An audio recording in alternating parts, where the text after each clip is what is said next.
All right, Shalom. Shalom. Before we get started, we'd like to give all praise and infinite glory unto Yahweh, Bahashem, Yahweh Shai, Bahashem, Rakapodash. Double honors to the apostles and the elders of GMS who rule and teach well.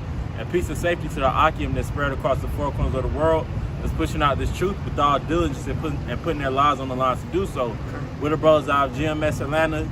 Just here with a pretty quick Godspeed, on your flying is coming to an end.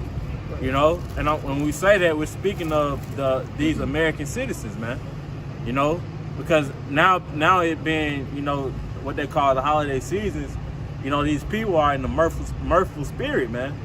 Out about in the street shopping, for Black Friday deals and, Christmas gifts, and Thanksgiving just passed. You got New Year's, so-called New Year's is coming up, but the Lord, is going to put an end to all of that, man. So we have an article that we're going to go into and shows you how these people are indulging in that mirthful spirit, but the scripture says that, hey, the Lord is going to put an end to it. All right. So this is from Fox Business. I don't know if you can see it. Yeah, you can see it. Yeah, all right. From Fox Business, it says Black Friday hits record $9 billion in U.S. consumer spending. And this is one day, man. $9 billion with stuff already discounted, man. Right. So if prices weren't already discounted, that number would be way higher. Right.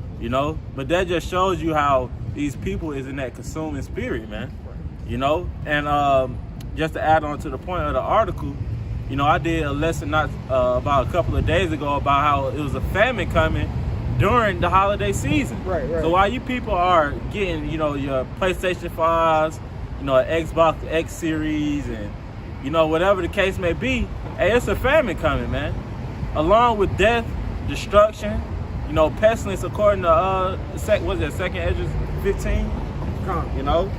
But it's a little more on it. It says Black Friday shoppers in the United States spent a record $9 billion this year, despite concerns of surging COVID-19 cases across the U.S., according to the data from Adobe Analytics. And that goes to show you that people just don't give a damn. They don't care as long as they get their satisfaction, pretty much until they satisfy their flesh. Yeah. They wouldn't give a damn if people were dropping dead right next to them. They're going to look right back at that rack and continue shopping. Yeah. See? It says, I'm going to read this part in this. It says that figure represents a nearly 22% year-over-year increase in consumer spending. Black Friday shoppers spent $7.4 billion in 2019. And that was not even when a COVID-19 or any pandemic, no shutdowns, no nothing was was in play. But when 2020 comes rolling around, Jake, and it's a lot of you, Jake, who are spending it. Yeah. Okay? Who are spending money, talking about $9 billion during the whole pandemic. Yeah. These people don't care, man. Jake is the number one consumer. You so-called blacks, Latinos, and Native Americans is the number one consumer here, man, in the world. Right. And just not going too far off topic, but that the article that spoke about the famine said that it was going to hit the so-called. Well, it didn't say so-called, but it said it was going to hit blacks, Latinos, and Native Americans the hardest, man.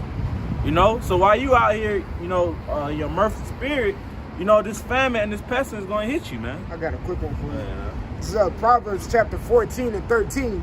It says, even in laughter, the heart is sorrowful, and the end of that mirth is heaviness. You gotta go. Yeah, it says, so I can read that back. It says, Proverbs 14 and 13, even in laughter, the heart is sorrowful, and the end of that mirth is heaviness. Even in laughter, the heart is sorrowful, man. As the scriptures show you the time that we're coming into, man. So our people are as in the days of Noah, man. Right. In that mirthful spirit, not knowing that rain is coming, but at this time that rain is the missiles, man. That's right. The Lord's going to destroy this place with ICBM thermonuclear missiles, man. While you in the want to shop for hey, we just did the lesson. What, Friday? Thursday that this may very well be the last holiday season, man. You know, we wholeheartedly believe that. You know, so while you doing that, and we're preparing ourselves for Jacob's trouble and the troubling times to come, man. Right. What precept did you want? In Matthew 24, as in the days of Noah. All right, you fine. I think it's 37. The water. This is Matthew chapter 24. It's a lot. Matthew chapter 24. I started 36. It says, but of that day and hour knoweth no man. Mm-hmm. No. Oh, so like. And it says, but that day and of that hour knoweth no man. So the day that Yahweh Shai comes to visit this place, we don't know the exact day and time.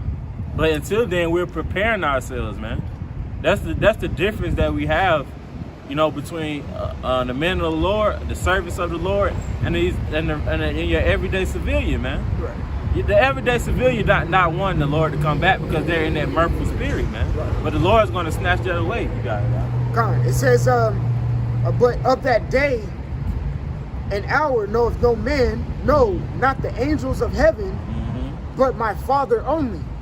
Verse 37, but as the days of Noah were, so shall also the coming of the Son of Man be. And that's why the Lord gave us the scriptures, to see how the people were in the days of Noah. Right. Like, oh, there ain't no rain. Rain? What's rain? There ain't gonna be no rain. But the Lord flooded the whole world, man. Right. You know? You got it. It says, verse 38, for as in the days that were before the flood, they were eating and drinking, marrying and giving in the marriage. Yep. And if I may say, the marrying and giving, yeah, you know, you had ceremonies a minute, but in this case, even during the time of the flood, there was that gay stuff going on, man. That's really a lot of the marriage that was going on. Shit, we here in the capital of gay city. Oh, well, they had a gay flag. A gay flag hanging off a church, right? It's still there. It's just rolled up. Yeah, from the wind. You know, there's a whole Catholic, I don't know what kind of church that Methodist. is. A Methodist church right across from where we preach. And this is a gay flag hanging off of it, which really, you know, it's a rainbow, and we know what the rainbow represents. Not that gay shit. You know, that's a slap in the face to the Lord. Yeah, that's a slap in the face. Right. You see? And for it to be a church. A church, right. Like, you got it. It says, until that day, Noah entered the ark, verse 39, and knew not until the flood came and took them all away. So shall also the coming of the Son of Man be. See, we're building that spiritual ark now.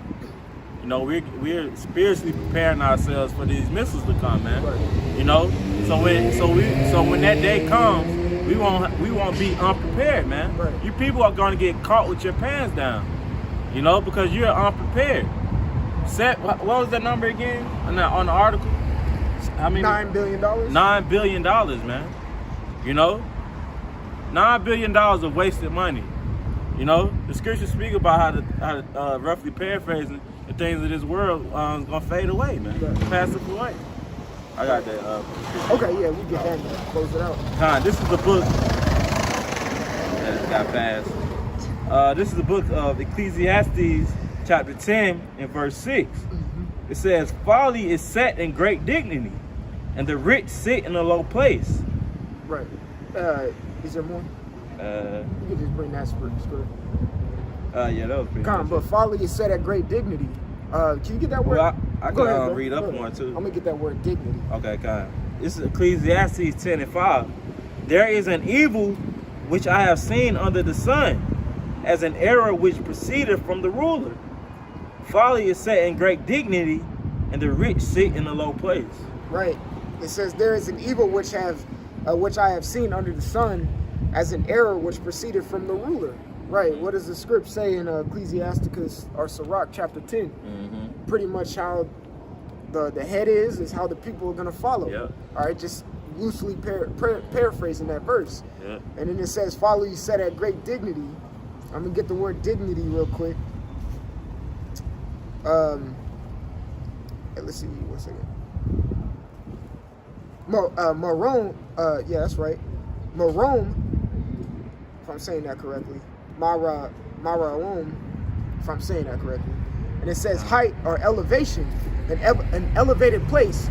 Kind of like how Jake's like, you know, you like to put pussy on the pedestal. Yeah, kind. You know what I'm saying? Meaning it's sitting on high. Yep. Okay? That's what the word dignity means. And folly is just all this madness that's going around. It's sitting high right now. Oh, Salakia. But the scriptures say, fail not to, roughly paraphrasing the book of Sirach, it say, fail not to be around those that weep and mourn, man. Right. You know, because we crying out to the Lord. Right. You know? You got it. It says, it says, in a high place, height proudly. All right? Now we know the scriptures say, pride go before destruction. Right. So this folly is going to be set on high. And now that, you know, we got a vice president as a woman, the pride is going to get even higher, but that pedestal is going to get taller. It's going to be a greater fall, man. All right? And the rich that sit in low places are finally going to get exalted. Did a lesson last night on the word quickening. I think the word quickening in the Hebrew is chaya, and it means to be pretty much to be brought up, man. All right? We've been sitting so low. That's why the scriptures say the Lord deals and is close with the ones of a contrite spirit. Because the word contrite meaning of the ground, man. We're dust, man. We're broken down. All right. So the only way for us is up. While the folly, the only way for that is to be brought down, man. Right. All right. So the fun in America is about to stop. That's right. All right. That's all I got. Yeah, bro. that was it. Hey, you know, that was just a quick, you know, Godspeed. Abba Ratazada, it was edifying. We're going to go ahead and close out by giving all praises and infinite glory to Yahweh, Bahashem, Yahweh Shai, Bahashem, Rakakadash. Double honors to the apostles and the elders of GMS who rule and teach well. Till the next time we say Shalom. Shalom.